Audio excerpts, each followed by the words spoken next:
भीमा कोरेगाव इथे 1 जानेवारी रोजी शौर्य दिनाच्या निमित्तानं विजयस्तंभाला वंदन करण्यासाठी नाशिक रोडहून शेकडो अनुयायी भीमा कोरेगावला रवाना झाले। सामाजिक कार्यकर्ते सचिन भाऊ देशमुख यांच्या मार्गदर्शनाखाली नाशिक रोड इथं डॉक्टर बाबासाहेब आंबेडकर यांच्या पुतळ्यास अभिवादन करून प्रवासाला सुरुवात झाली। यावेळी शेकडो अनुयायी उपस्थित होते। भीमा कोरेगाव इथे विजयस्तंभाच्या मार्गावर सचिन देशमुख तसंच त्यांच्या सहकार्यांनी रस्त्यानं पायी चालणाऱ्या वाटसरूंना पाणी, टोप्या तसंच अल्पोपहार देण्यात आला। तसंच बंदोबस्ताला असलेल्या पोलीस बांधवांना देखील अल्पोपहार तसंच पाणी देण्यात आलं।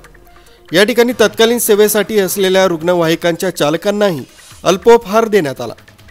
या प्रसंगी आनंद वाघ यांनी या उपक्रमाबद्दल माहिती दिली। पण या पावन भूमीमध्ये म्हणजेच भीमा कोरेगाव शौर्य भूमीवरती आपण या ठिकाणी पोहोचलेलो आहोत। या रक्तरंजित धर्तीवरती पोहोचल्यानंतर अंगातील रक्त सळसळतं आणि तसंच आपण या सर्व भीम सैनिकांनी या विजय स्तंभाला मानवंदना देण्यासाठी आपण या ठिकाणी पोहोचलेलो आहोत।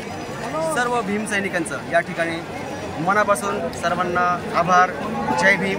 तसेच आमचे बंधू सचिन भाऊ देशमुख समाजसेवक आहेत, त्यांनी या ठिकाणी वेळोवेळी अन्नदानाचा कार्यक्रम आयोजन करून सर्व भीमसैनिकांना तृप्त करण्याच्या उद्देशाने पाणी वाटप, अन्नदान, बिस्किट वाटप, त्यानंतर निळ्या टोप्यांचं वाटप, ह्या सगळ्या भूमिकेतून त्यांनी त्यांची भूमिका स्पष्ट करण्याचा प्रयत्न केलेला आहे। त्याचबरोबर आमचे बंटी भाऊ पण आहेत। आम्ही दरवर्षाप्रमाणे ह्याही वर्षी या विजयस्तंभाला मानवंदना देण्यासाठी येतो। यावेळी सचिन देशमुख यांच्यासह असंख्य समाज बांधवांनी सामाजिक कार्यात योगदान देत माणुसकी जोपासली। यावेळी सचिन देशमुख यांच्यासह असंख्य समाज बांधवांनी सामाजिक कार्यात योगदान देत माणुसकी जोपासली। आलेल्या सर्व भीम अनुयायांची सेवा करण्यात हे सर्व कार्यकर्ते दंग होते। त्यांच्या या कार्याचं सर्व स्तरातून कौतुक होत आहे।